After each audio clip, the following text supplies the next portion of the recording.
welcome to the Nobody Asked Me Guys show. Guys, listen, I have most of you have met Uncle Selwyn Jones, who's the uncle of George Floyd. And this evening, guys, we have other family members of individuals that have been unfortunate enough, and let's just call it like it is, to have been murdered by our law enforcement members. As you guys know that normally watch my show, you know I try to be courteous and respectful to everyone, but what I don't do is try to massage egos by not calling it what it is. And what it is unfortunately we are discussing the George Floyd Justice and Policing Act of 2020. Now, all of us are familiar with why that act was brought forth. Is that we will have with us representative from California, Karen Bass, who's responsible for bringing this bill forward. As some of you may know, it's already passed the House, and we're trying to get it passed in the Senate. But we know that there are other family members here, and so we want each of you, please, if you will, as you share, to share who you are, who you represent. And as I said earlier, the show belongs to you. Selwyn and I are just hosting the show. And for those of you that do not know Selwyn as of yet, Selwyn and I were having a conversation about doing this very show. And he was very passionate about us inviting other family members that had suffered the same fate. He and I talked about this previously. So he went about the business of contacting individuals that he knew to help us to be able to invite other persons to be here. So we're very happy and very pleased that you are here with us today. And you can see my name there. I'm Melvin Casey Lars. And I have to give you a real quick history. Selwyn and I met almost by chance. Some of you guys see Lars Cincone at the top, and he'll be explaining to you the role. But we decided that we needed to write a book, and Cincone was the person pushing the book. I have to say, I did most of the writing. Cincone has a piece of anthology. One of our other friends, Lars Triplett, who's also an artist, and Cincone were talking, and he'll tell you about all of that. So thus, the book was born, Just an Ordinary George. George spelled Joe, George, because people saw him as just an ordinary Joe, had no idea he was going to change the world. Hi, everyone. I am Selwyn Jones. I'm the uncle of George Floyd. And me and Mr. Melvin Lars are going to give you an experience unlike I think you probably ever had. We're going to have family members that we're going to get their side of it, get their feelings of it, to see if we can't bring a little light on this, because this is a subject that has to change. This is a narrative that has to change. We have to protect ourselves and each other from the villainous, devilish acts of certain people in this world. So, as we say that, let's start the show. Well, listen, as always, ladies and gentlemen, we are gentlemen, and men, you can't start. We know we have men here, and what better place to start if you guys don't mind, with Miss Angela Harrelson. Ms. Harrelson, your brother has already told me that he's the baby, and he's already told me that you're the boss. So we would like to start with you, please. Got to start with sister. Oh, all right.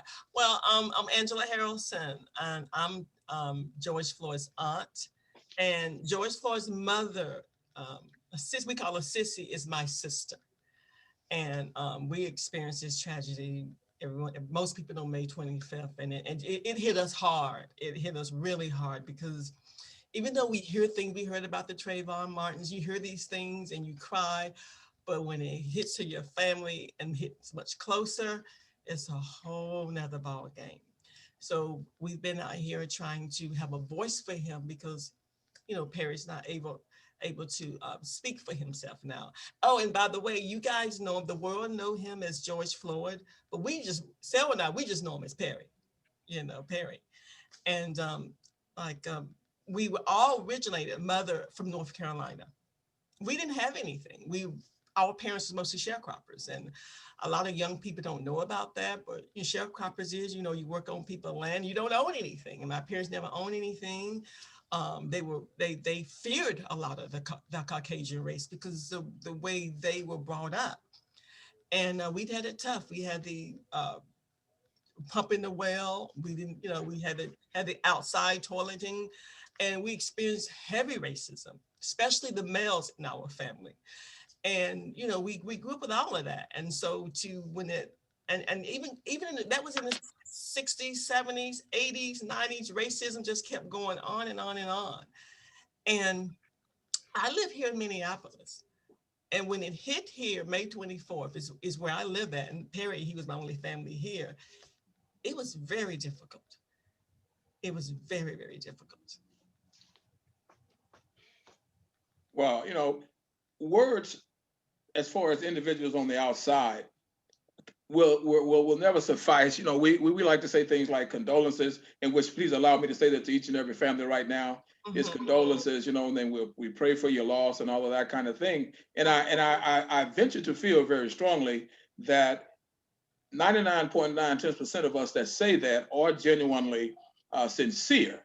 So just please allow me to say is that we know when we say those things is that it does not eliminate the pain, but we just feel very, very strongly about sharing that. So thank you. As well, you are more than welcome. You're more than welcome. And as I share that, and as we talk about the George Floyd, Justice and Policing Act of 2020, we know there are several components to that act, and we know that it addresses several things, like this. Well, I'm trying to be kind here, but when people talk about you having immunity for murdering somebody, and you try to make justification and all that kind of thing, after I saw all the other pieces on there about the policing and all of that, that stuck with me more closely than any part of this bill that I read is when we say, as we call ourselves Christians, and we say as people that are humanitarians, that we actually have put laws on the books where you can murder someone and then it's okay because you wear a blue suit with a badge, and that just blows me away. But anyway, so much for my babbling. We'd like to continue, and let me say that I see we have several people that have joined us. Brother Daryl Triplett has joined us. Doc will tell you guys how Daryl became this, and I have to say this to you. That man that just joined us, sitting at the bottom with that hat on, was so compassionate, like most of us were, about this thing. He called Don Cincone, who's a world-renowned artist, by the way, and I've mentioned to some of you before, if you are Dick Van Dyke fans and you like The Art of Love, all of those paintings and drawings that you see in that movie was this gentleman right here, Don Cincone, the one that's sitting up there to my left and probably your right. Now, he and Daryl Triplett, the gentleman that's sitting down at the bottom here, were having a conversation, and I keep saying they're going to tell you about it, but I have to introduce these guys so that the family and others will know how we actually and why we actually wrote this book called Just an Ordinary George, 8 minutes and 46 seconds. Your denial is your conscience. And these two men got the process started. So I do want to say that. I just think I've got my beautiful niece that just joined. Ms. Stevens, could you give us your take on this whole situation and tell us where you were and how you feel about the change in this world that's happening? Yes. My name is Perry Stevens, and I am the first cousin of Perry. My mom, her name is Laura, and she was also a sister. I have a whole lot of uncles and aunts. There were Who's your favorite uncle? 14. Of course you are. There were 14 brothers and sisters, and my mother, she was one of the oldest ones. It was very, very close to my Aunt Sissy. So that May 25th, of course, it hit hard. It's difficult when it is your own family. You see it. It happens every day. But this situation was a little different because we actually saw it play out on television where the whole world could see it. And for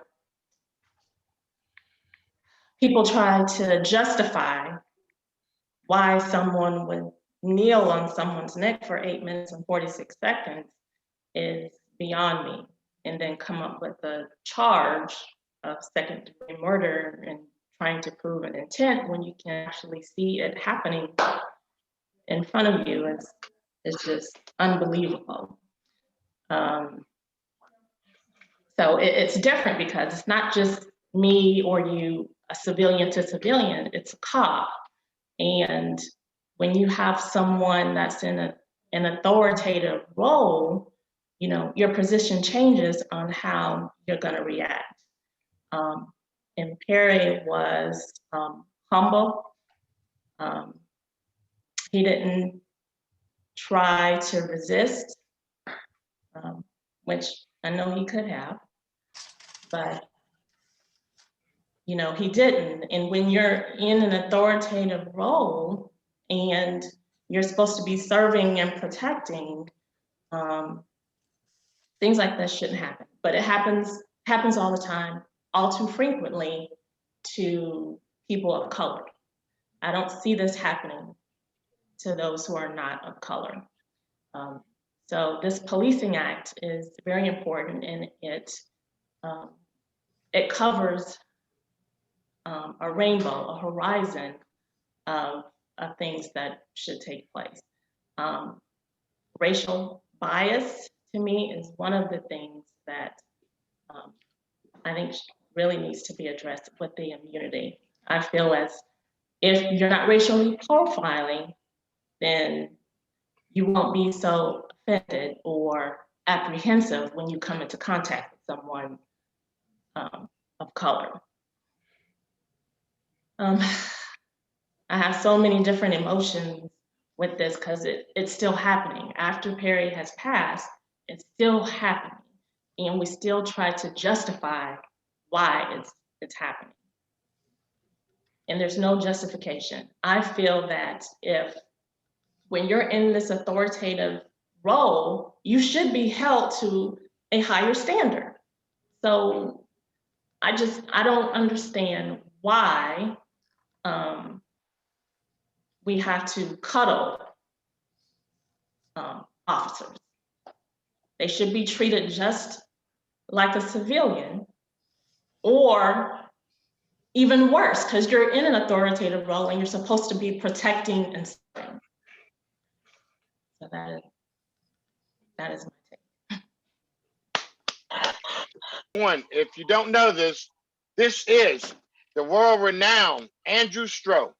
He has a law firm that represents our people, especially women, from the injustices and the oppression that we've had. So he is pretty much one of the biggest angels in the world to help fix our problem. Andrew, would you like to say something, my man? Well, thanks, Selwyn. I would just say this. I run, after spending 20 years representing professional athletes, we created a national civil rights firm called Action Injury Law Group.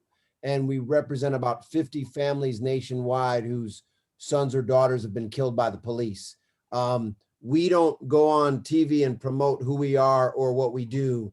We are operating in the courtroom and in the trenches, helping families like Stephanie Babb, who's on this call, and others.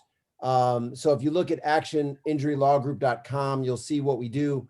But I'm more proud of, and I appreciate Selwyn and Melvin having me participate.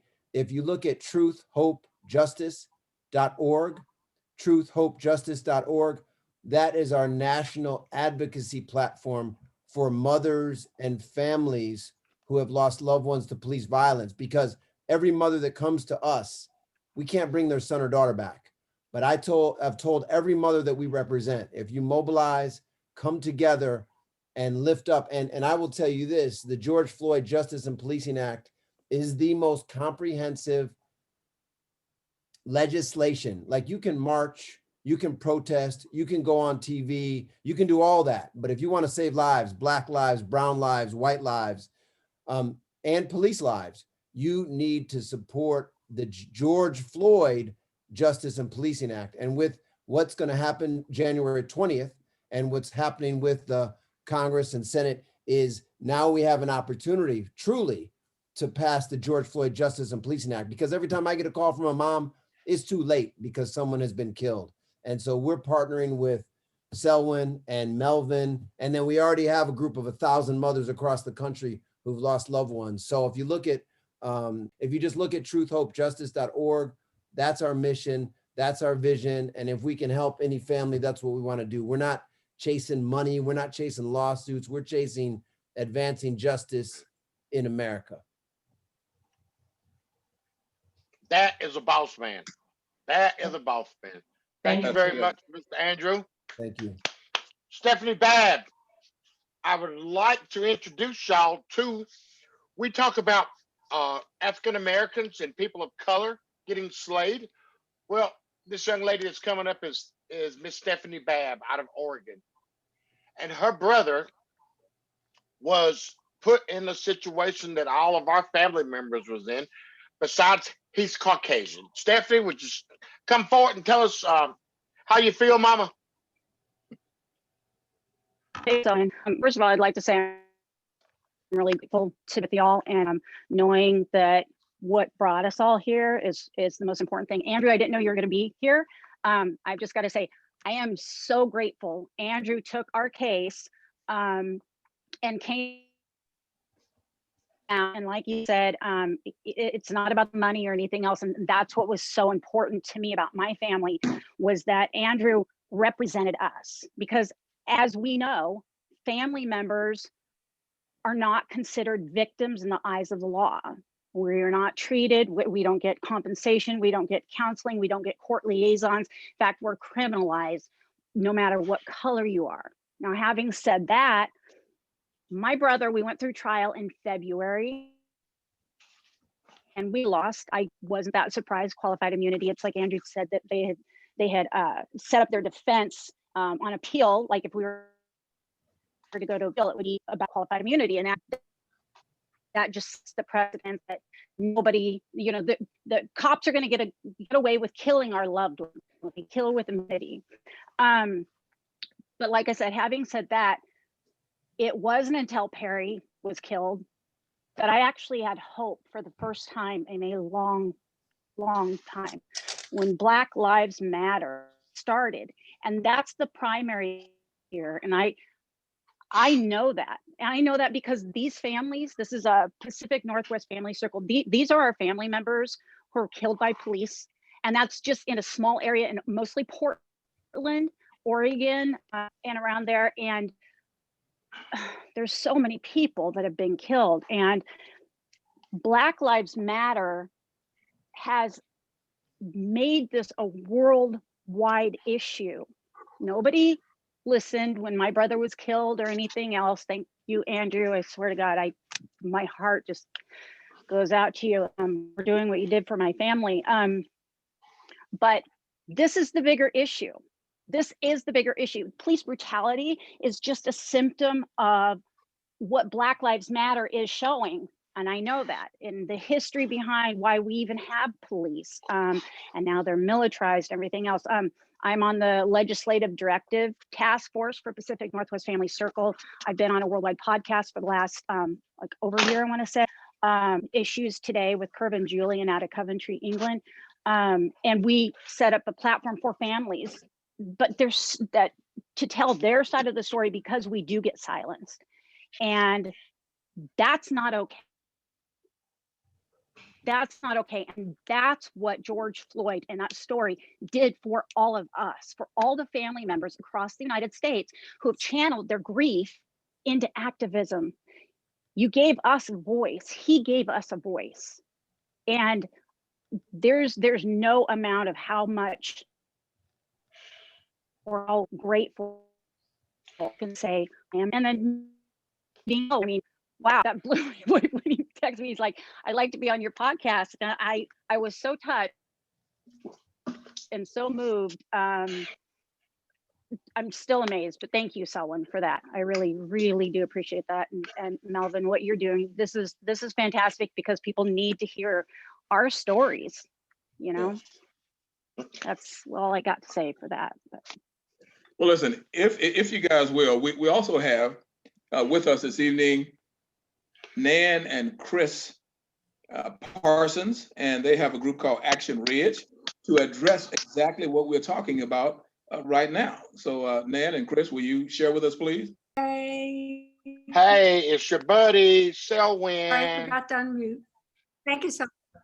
Oh, hi, Selwyn. Hello, my dear. Good How to are you? see Hello, you. young fella. How are Thanks, you?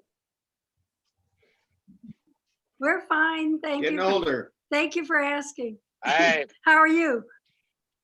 How are I'm you? cold still. I am cold still. I'm Oh. cold in South Dakota. I don't think it's going to change. Would you please tell me your story of why and how you're doing this? And people that are listening to me, this is one of the most amazing things that I found during our journey. We have people, mature people, don't get mad at me now, that are coming out and that are saying it's wrong. And Angela, where we're from, people that are in their 65, 70, 75, they still think they still got a noose hanging in their house. But listen at the story of these two beautiful people. Mm. Oh my gosh. Thank you, Selwyn. Well, we live in a suburb of Chicago where we are not what I would call a welcoming and open community. Really, we're a predominantly white community, but there are a bunch of people who formed this group called Action Ridge with the purpose of promoting what our mission statement reads is we promote principles of democracy, inclusion, respect, equity, and the health of our planet. And then we tagged on, importantly, truth matters. And this group, Action Ridge, was started in 2017. You can imagine why. And we didn't realize that it would grow the way it has. So it's been very gratifying that we now have almost 400 people on our Gmail list and a bigger number on our Facebook page of people who really care about creating a more beloved community. And we've formed a discussion group as part of the work that we do, where we've been reading and studying books that help us understand systemic racism, white power and white privilege. And we've focused really on learning ourselves about these issues and how we are involved in systemic racism. And we're at a point now after 3 years of almost 4 years of trying to put into practice what we've learned and spread the word to the greater community and change hearts and minds here in our suburb and beyond. So I met Melvin through civic dinners, which I recommend to people. It's a way to get together and talk together with people who are more melanated perhaps than you or less melanated. Less melanated. Yeah, that's what Melvin's term. Less melanated. Which I really like very much. And so I'm very grateful that we met that way and that he's kept in touch. And that I really, really, really appreciate that. I can't tell you how great it is for us. And some of the members of Action Ridge are on this call tonight. So I think there are about 3 people other than Chris and me. Valerie Halston, I see you, and Mary Fontaine and Karen Reed. Karen Hine, I mean, are all members of our. Welcome. So thank you for inviting us, Melvin. Thank you for being here because it's important. It's important and that we as human beings understand that this is a humanitarian issue.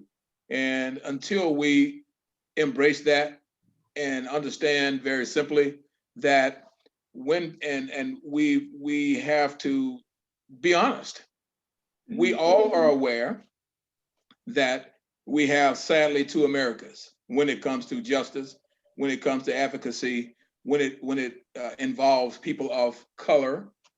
And it's just very disheartening, quite frankly, when you can't just walk down the street and be a person, but you have to walk down the street and be a Black person. You have to walk down the street and be a, quote, white person. You guys know me. You know, I use my term melanated and less melanated when you have to walk down the street and be a brown person and that kind of thing, because what we have to all learn, and thank you, Action Ridge and Chris and Nan and others that are here, is that, Cheryl, is that it's real simple. Nobody asked us anything.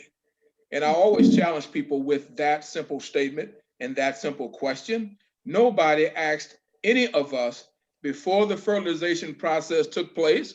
Nobody asked us anything. We just realized at one point that we were people.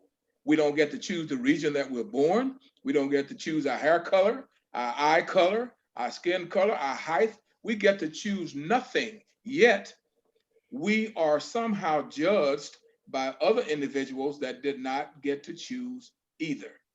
So until this craziness stops, and until people accept the fact that there are people in this world that are narcissistic, there are people in this world that hate people and they don't even know why.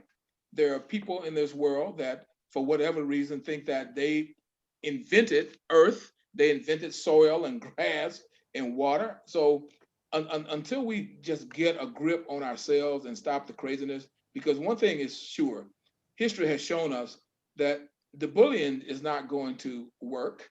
You know, it may suppress people for a short time, but there's always an upheaval. So I'm just happy when I have the opportunity to meet human beings, quite frankly, and it's always refreshing. So that's what what Selwyn and I have been talking about so strongly, and that's why we have this kind of compassion, because we believe in humanity, and all of us. I know I have. I grew up in the Jim Crow South, and let me tell you, people that's never lived in the Jim Crow South, you have a lot of you have no idea. You know, you see stuff on the news and that kind of thing, but when you have to see Confederate flags being flown every day, riding throughout up and down the street, and Confederate license plate tags on the front of people's trucks, and that kind of thing, and people just blatantly disrespecting or subtly disrespecting, it's a whole different dynamic than when you have hidden racism and the subtleties that are expressed. And that's not to say that everybody doesn't understand it. I'm just sharing is that when you hear about, and I know for a fact Angela spoke to that when she talked about being the sharecropper and what they have to deal with in South Carolina, and people talk about the Mason-Dixon line, there is a vast difference, believe it or not, just in everyday breathing. So we're happy that everyone's here. So enough from me. If you will allow me, please, we have other families that haven't spoken. Please let us, because we would love for Don Cincone and for Darryl Triplett to really share with us how the conversation even started about getting the painting, Standing on Shoulders, and Doc can tell you who's in it, but we've all heard of Frederick Douglass, we have all heard of Rosa Parks, we've all heard of President Barack Obama, etc. And so how does a gentleman that people saw as being just an ordinary Joe be included in a painting with individuals that are thought to be American icons? And I'm going to Ms. Harrison, obviously, for a second. Make the statement that you make about our people, Black people, having to negotiate. Oh, explain that one to me. Well, I say that because over 400 years, starting in slavery, Jim Crow laws, post-slavery, is that, or sometimes when I speak about this, that we as brown and Black people have literally been negotiating our equality for 400 years. Yes. You know, and people say, well, what do you mean by that? I said, think about it. We had to negotiate the right to vote. Right. We could not always vote. We had to go. Earlier, they had to negotiate whether or not they could drink at that water fountain. It said colored only or white only. We negotiate whether or not we could ride the bus. We've been going through this fight for a long time. It's just systemically now. And now it's more in the open now, and that's what I mean when I say that. And we have reached a point, especially when the death of my nephew Perry, is that they reach an apex And people are saying no more. We're not negotiating anymore. We're not negotiating equality anymore because everybody is created equal in God's image. You know, equality is our birthright. It's not an option. And so that is what I mean when I talk about that. But we're at the stage now that no more, no more. Wow, powerful, powerful. That's my big sister, buddy. That's my big sister. Hey, I can see why she's the boss. That's my big sister So, right there, yes. brother. I can That's see. my girl right there. Okay. Don Listen, Cincone, go Dale ahead. Triplett. Don Cincone, Mr. Dale Triplett. Could you give us your take on that painting, please? Thank you very much, Brother Selwyn. I'm going to ask Daryl to begin this in the way that he brought it to my attention. Trip? Let me kind of go back to the conversation Don and I had a few years ago after all of us around the globe experienced that horrible, diabolical, however we want to describe what happened to George Floyd on that infamous day. It had a profound impact on the world. Mm-hmm.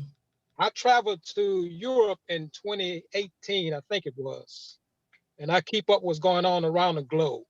Mm-hmm.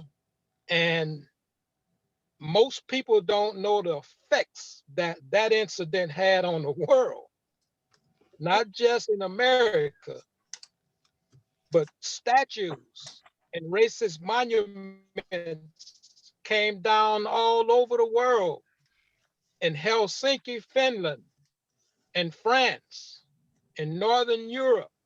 Statues was coming down because of George Floyd. So Don and I had a conversation one day, and of course I've always kept up with his work for the last 30 years plus, and I've been fascinated with his artistry and his way of bringing out history and sharing with the world. And I've studied that piece for a long time. And George Floyd kept crossing my imaginary infinite mind. I couldn't get him out of my head. I could paint a picture of George Floyd, but I thought it would be appropriate for the master, Don Cincone. Of course, he wouldn't call himself a master, but I know he is. Mm-hmm. I've studied art for over 30 plus years, and I've studied the so-called masters, particularly in this country. I say all that to say Don Cincone needed to paint George Floyd in this particular painting because of the impact that he has had and will have for the next 300, 400 years in this country. Mm-hmm. The face of George Floyd will never be forgotten. I don't care who you are, whether you black, white, Asian, or others. George Floyd will be, he has changed. I always talk about some of those leaders in this country. We know some of the figures that's in the piece, from Harriet Tubman all the way up to Barack Obama. We all know who they are. But George Floyd has made an impact. And I don't know if you guys keep up with Formula One racing. I keep up with all sports. But when I went to Europe, I realized how this guy, Lewis Hamilton, how famous he was. He is bigger than LeBron James on the world stage, and nobody know who he is. His name is Lewis Hamilton. Don't forget that name. Here's a young brother in his 30s. He's a race car driver, the only black driver in Formula One. Formula One races all over Europe. They race in one race in the United States. That's Austin, Texas, and it's been canceled because of COVID. But this guy got Formula One all of Europe, every race, every 2 weeks, to acknowledge George Floyd and Black Lives Matter. Nobody in this country pays attention to it though, because they don't show him, except maybe once every now and then. But I realized the impact that George had on the world, not just this American. And a profound impact on the world. And Yes. Lewis Hamilton said the reason why he whooped these boys on the racetrack week after week, week in, week out, because of George Floyd and the Black Lives Movement. And he's a world phenomenon. LeBron James is big. Believe me, he's big. But Lewis Hamilton, You're a bad is boy. he's ubiquitous. Yep. And so Don and I got to talking about the piece. I just told him one day, I said, he need to be in this piece to speak to who we are and to teach not just Black folk, but the world. Because the first thing people of the other race don't seem to understand, they cry ignorance and they think everything is okay. No, everything is not okay until you walk in our shoes and experience and learn what we have gone through, what we have been through as a people on a daily basis. Then there's no way you could understand. And I think about what happened on Wednesday, and a lot of people say they want to compare what happened at the State House to Black Lives Movement. Well, that's just dumb. Yeah. And I don't think the people are really dumb. They're just in denial. And I think what happens is, and I always tell this to Mr. Lars and Don, said, my people and my white friends and my white buddies, they got to come out of their comfort zone. If they don't hang around me, they just see me at an art gallery or some other place where they don't know my feelings. So if you don't come around and even have to at least be in our company, you will never understand the pain that we're hurting. Those athletes you see, football, basketball, and all other sports, these guys have been around us. So I say that to say they've come out of their comfort zone. They know who we are. So that's why you can see the sports arena embracing what our goal should be. That is to get everybody to respect us as a human being. Like Mr. Lars said a minute ago, we are humans. But I tell my friends, you got to come out of your comfort zone. But they're my friends though, but the ones who don't know me, well, how many times that you've gone over to a Black family and actually sit down and talk to some kids? I've taught school for 31 years just recently. And Mr. Lars worked a lot longer than that with kids in school. And we always try to teach the kids, you have to come out. That's why I was an athlete. Mr. Lars was an athlete. I told those guys a long time ago, I would vote for an athlete, I don't care what color he is, before I vote for somebody who's never been around us. Because they know the fight. But what you're not telling them, what you're not telling them, Trip, is that you were not only just an athlete, you were an all-American athlete. Well, that's just a small part of it. That's a small. But and then I realized with that, of course, I just had to prove something to them, and I hate to have to prove to people because I was the last running back on the depth chart. I just had to prove that I was better than the last person on the depth chart. That was my only reason for just going ahead and make All-American. So, but that we'll save that one for another day. And I'm gonna say this about what Don and I talked about this piece, and he agreed with me. And I think he was a little bit, just kind of thought about it for a minute because he hadn't worked on that particular painting in a couple of years. But I said, it has to be in there. It has to go in there because I didn't, my thought was, we got to share this knowledge. And you hear most people say knowledge is power. Well, I used to always tell my kids, knowledge is not power. The sharing of knowledge is power. What we're doing here is sharing knowledge. That's powerful. I know a whole lot of people are a hell of a lot smarter than me, but guess what? They don't share with nobody. The sharing of knowledge is real power. And that's the important thing of the Black church. They share the true knowledge with the people. The true knowledge, what you have to hear to grow in order to respect humanity. And I've been doing a lot of reading on this stuff. And more I read, man, I understand clearly the position we're in, the unique position we're in particularly what happened after 4 years of this clown and just got out of there now. And that we'll save that one for another day also. But let me say this, God agreed to me with me that we needed to add George Floyd.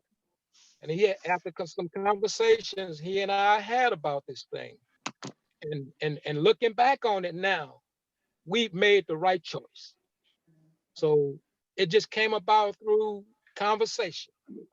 And as artists, we try to look beyond just a news story. We tell the story. That story is going to be told for the next 400 years. It's not about selling a painting. It's not about selling a book. It's about sharing that knowledge through art. And that's what we do. Brother Jones and Daryl Triplett, and to everyone that is in this moment, I'm going to talk directly about the painting itself as pertaining to when Brother Triplett brought to my attention that Brother Floyd should be in this piece.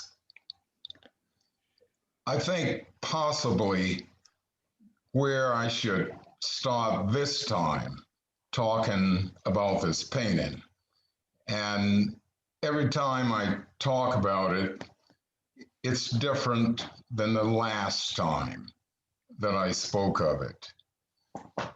I have a son who ran the 400. I have a daughter who ran the 400. They were anchors. They were the anchors. If every person within that 400 ran to perfection and won their laps, and that anchor person does not bring that baton home, we lose the race. My painting begins with "in the beginning." And in the beginning, God created. And that revelation of God created is art. Art is the paradigm, the paragon of all other disciplines. Every discipline in existence had its origin in creativity. The movement that encompasses all of humanity. I begin it up here at the top of the painting, and it comes across just shadow figures. And over on this extreme side, we see the pyramids. And those pyramids were in the northern part of Africa. That is part that the book tells us was a part of the Garden of Eden, Africa. The rivers that are identified in the book of Genesis brings us to that particular understanding. Fast forward from the times of the pyramids into the times of the so-called explorers traveling down the coast of Africa. And that developed into that massive slave trade that coming across the waters right on the edge here. I have black bodies in the nude that are climbing up out of that deep. And they seem to evolve into a soldier, a Union soldier, a Black Union soldier who had their beginning through Frederick Douglass, who is at the top here, who petitioned long enough to get Black men involved in that horrific slaughter of humanity against humanity, brother against brother. And that movement down through Sojourner Truth, Harriet Tubman, and we come across to Booker T. Washington, George Washington Carver, and it keeps zigzagging across all the way down to the bottom of the painting to Dr. Martin Luther King. In time, I found the need to place President Obama in this painting. There was no place for Obama. But my deceased wife of 51 years of marriage told me when I asked, and I could not figure out where to place President Obama, she said there isn't but one place he could be, and she pointed to a space. It was as if it had been ordained. There was nothing there. Yet, in the composition as I had developed it, had been led to develop it, it worked. So Obama was placed there. Now, and bringing all of these persons forward, why the mentioning of the race, the passing of the baton? The passing of the baton began with the rise of humanity coming out of Africa. And I usually tell a story here about the wisest critter in all of Africa, who was a spider. And she traveled throughout the world on her web, and she found that people really don't appreciate wisdom. We saw that January 6th, and it disturbed her. So she decided that she would go back to Africa and find a large gourd. As you look clearly at this painting, every person is passing a gourd forward. But she took that gourd, then she traveled throughout the world again, and she collected all of the wisdom in the whole world and carried it back to Africa. She began to climb the highest tree in all of Africa. And when she reached the summit of the tree, she proceeded to lash that gourd with her web to the top of that tree.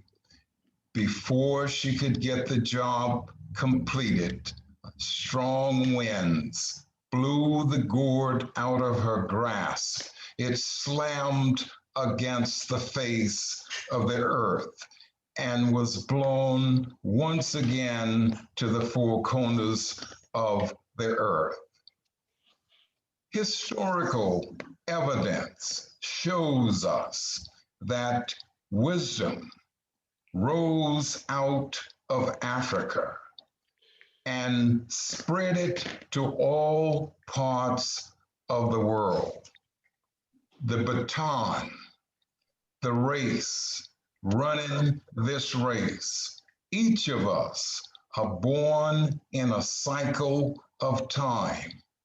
And it is God's intent, I do believe, that it is for each of us to run this race that is set before us as best we can and as long as we can for truth, justice, and peace and love for one another. Why the race? Each one of these persons of the 20 that are identifiable in this particular painting, they ran their race so magnificently until the whole world know who they are. But the race was not finished with Harriet Tubman, nor Sojourner Truth. For us, nor Harriet, nor Douglas, and all the way down to Dr. King and to President Obama, race was not finished. Then out of the nothingness of time that we would have considered, a terrible tragedy was inflicted upon my brother, George Floyd. And I watched that mayhem. And he suffered his death. And when that happened, unlike all of the others that many of you addressed in this conversation on this evening, it didn't stop. It didn't stop. The baton moved in a position to where it kept moving forward. Tripp spoke of that, how it has now encompassed the entire earth. Why George Floyd in this painting, among all of these notable people of incredible accomplishments, remarkable levels of scholarship? Why is he here? Why place him here? I was asked before I did this. What has he done? What makes him meritorious of being here? And I simply answered, because God chose Brother Floyd to be a finisher. This race is not finished with him, but this race has been so ordained that all of us now can enter it around the world. In the time that we have left on this earth, we must share it. We must tell this story. Tell it to our children, our grandchildren, and to our great-grandchildren, and tell it in such a way that they will understand that when they are asked, what did George Floyd do? They will tell their children to tell their children to tell their children. Paintings are not finished with the signing of the artist's name. And that's because the idea for this painting is not mine, nor is it Darrell Triplett's. It belongs to God, revealed to the artist by the Spirit of God. I heard it in bits and pieces in the nothingness of my mind. And it is out of that nothingness of my mind that it grew into a form that is recognizable by us, that speaks the truth, that speaks of the justice, that speaks of the love, but not in the way that Douglas understood it, not in the way that Booker T. Washington understood it, not even quite in the way that Dr. King understood it. Remarkably, he said, I've been to the mountaintop and I've seen the promised land. You know the rest of that quote. We are now in that view that he saw. So is the idea in this painting. I didn't finish the painting.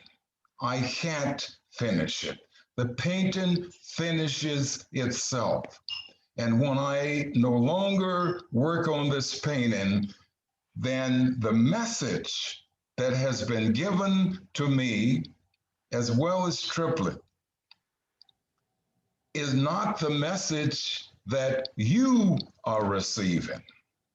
Because you see, each one of us embrace every work of art with the expectations of little in some instances, but then when we ponder that work and allow that work to infuse our souls, the feeling that came through the person that was the conduit that God used to create the imagery that brings an understanding to our understanding, it becomes yours.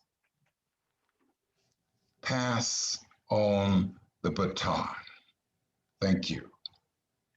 Wow. Thank Would you. anyone like to respond? Or a family we may have missed?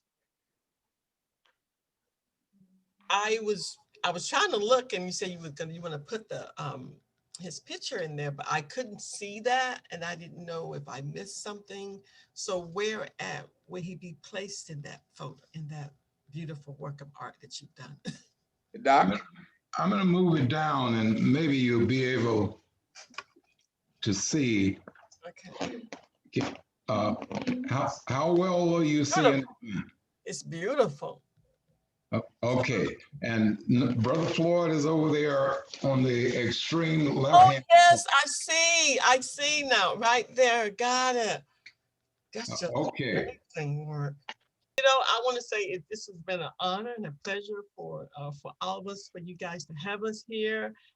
And all I can say, to not just for my family, to all the families that have been affected by tragedies, been killed by the police, we must continue to be a voice for them, and we must not let their death be their last words. We must not let their death be their last words. Selwyn, listen, we appreciate all of the enthusiasm. Listen, allow me to say very respectfully, I know everyone have to go, and you've been here for a long time. So please allow me to say is that it's indeed a pleasure to have each and every one of you here, to have the organizations that are here, Action Ridge, and I know Brother Strauss talked about Truth, Hope, Justice, and check those guys out, truthhopejustice.org. And you know, it's just really done. And don't forget Men Against Murder in Baltimore. Oh, there go my man. Oh, wow, brother, I didn't see you here. Listen. Yeah, I've been here the whole time. I have to introduce Brother Ted Sutton. You guys, please go and check out either. Madman. Okay, Brother Ted Sutton is an American icon. Brother Ted Sutton is going to be here with us on the show. He'll be talking about it. But I have to, Brother Sutton, allow me to say this. This brother's story is phenomenal. And one you will find even more phenomenal is that when he was getting his head together, trying to get things straight, he hears this burning house that he goes into. He rescues this little girl. Wow. And her brother. Unfortunately, she got her hands burned off in the fire, etc. She wound up being a college graduate, and the college surprised Brother Sutton by inviting him to come and present her diploma, etc. So, and that's just the tip of the iceberg to tell you how great this brother is. If you want, like a lot of people, and I know he don't mind me telling because he's going to tell his own story. A lot of people make mistakes, and sometimes we all travel roads that we may not be proud of, but we travel those roads. So please stay tuned. And Brother Sutton, you can speak for yourself. I know we've been here a while, but if you want to share briefly how they may contact you, just as you've done, etc., it'll be appreciated. Also, Action Ridge, if you will do the same, or some of your group members, please do the same, and then we'll let everybody go. Yeah, Melvin, well, hold on. just real quick, I'd like to just share, you know, I am Dr. Ted Sutton. I'm from Baltimore, Maryland. Even having my parents, my father was the organizer for Dr. King. My mother worked for Medgar Evers, but I was their middle child that hooked up with one of the roughest groups on the East Coast. So it's the people, they wrote the series called The Wire that was on HBO. And then I ended up, so even if you Google Dr. Ted Sutton, you will also see me, but if you Google Ted Sutton, my face will come up.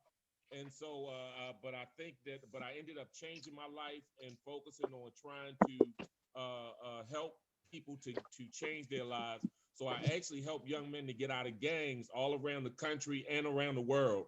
So South Africa, Zimbabwe, deemed as one of 60 in the country that's working with them at this level. And so one of the things in my book, Temporarily Insane, I talk about is that your success starts where your comfort zone ends. And so God changed my situation. So I'm out here as a freedom fighter trying to make a difference. And that's pretty much just how it is. So I'm on IG as Dr. Ted Sutton, and Twitter on Dr. Ted Sutton. And then also I'm on Facebook as Edward Ted Sutton or Dr. Ted Sutton, AKA Crazy Ted. Can you repeat your website again? Man, Website again. Can you Website repeat your again, website again? Oh, my website is Sutton House Vision at .com. I was getting ready to give you my email. Housevision.com. My email is the same. But my email is suttonhousevision at hotmail.com. But my website is suttonhousevision.com. Everyone, this fella right here is a bad man. You will never in your life, I know, you will never in your life hear a story like this and literally believe it. He turns people that otherwise would be in prison, would be on death row, into productive members of society. He goes in the gangs. He goes into inner cities to change people's lives because he don't want people to go down the path that he went down. But there's a different path that he went down, and he changed his way. So hey, this is a beautiful human being. Thank you, brother. Thank you. Hey, Brother Selwyn, thank you very much. Let me make a statement, and I want everybody just to let that resonate and bounce around in your head as we close. With all of the craziness going on, and we all know what happened on Wednesday, and for people to insult the Black Lives Matter movement by saying they're trying to compare that, Black Lives Matter did not storm the Capitol. Black Lives Matter did not attack the police. The police attacked them or us. So let's be clear. And this is why you have the racism and the craziness that continues, because you don't get to hear people like Dr. Sutton. You don't get to hear people like Lars Cincone. You don't get to hear people like Perry Triplett. And dare I say, without ringing my own bell, you don't get to hear Black men like us.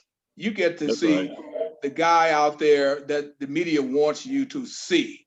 And you hear from people, and I'm just going to call it like I call it, Donald J. Trump, who's not even close to being as educated as any of us are right here.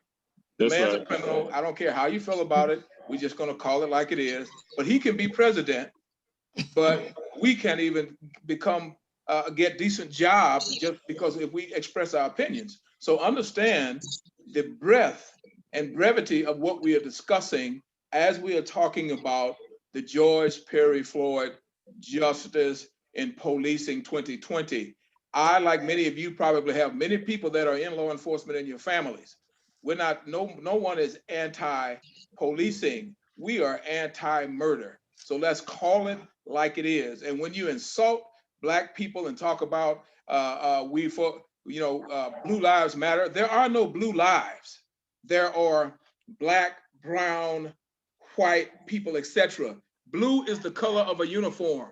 There are no blue lives. So let's stop playing and let's stop being disrespectful to humanity and just call it like it is. And sports is a perfect example. We've all talked about sports. Why do you think you have officials? If you commit acts that are not in line with the rules, you get penalized, you get kicked out of the game. You even have sportscasters talking about people should be prosecuted. But we think it's okay to murder people and then talk about immunity because you're wearing a blue suit and a badge. Come on, guys, we've got to stop playing. And as was stated earlier, you know, color obviously we understand is notwithstanding. So as we move forward in this progress, as we move forward in this movement, I know that I'm singing to the choir, but you know, we want to thank everybody for that. Brother Selwyn knows my story. You know, I ran off the football team at Louisiana Tech for expressing my views about the racism there and that kind of thing, and have lost jobs because of it. But some people have to stand up, and everybody is not ready for that fight. Let me be very clear. Everybody is not ready for that fight. Everybody is not in a position to get in that fight at the level that some of us get into it. And we understand that and we respect that. We simply ask that you get in the part of the fight that you no one can tell you where to get in the fight, but we do ask that you do get in the fight where you are comfortable. So with that stated, we want to thank everybody for being here. I thank my co-host, Brother Selwyn Jones. Ooh. That's my man. Also, guys, please get you a copy of Just an Ordinary George, 8 minutes and 46 seconds. Your Denial is Your Conscience. Every book sold, not 5%, but $5 is returned to the Justice for George Foundation, whatever they're setting up, etc. $5, not 5%. You can get that book very simply at PayPal, and we made it very easy. PayPal.me/Writer Futures 91. PayPal.me/Writer Futures 91. It comes autographed, of course. Brother Selwyn has been kind enough as we get ready to reissue those books. He's been kind enough to lend a foreword to the book, and we're going to put his handsome picture in there as well. So we ask that you not only get copies for yourself, but you get copies for your families. You will find, and dare I say, with Dara Triplett, Don Cincone, and Melvin Lars, who put this anthology together, it's nothing like you've read, because we talk about history.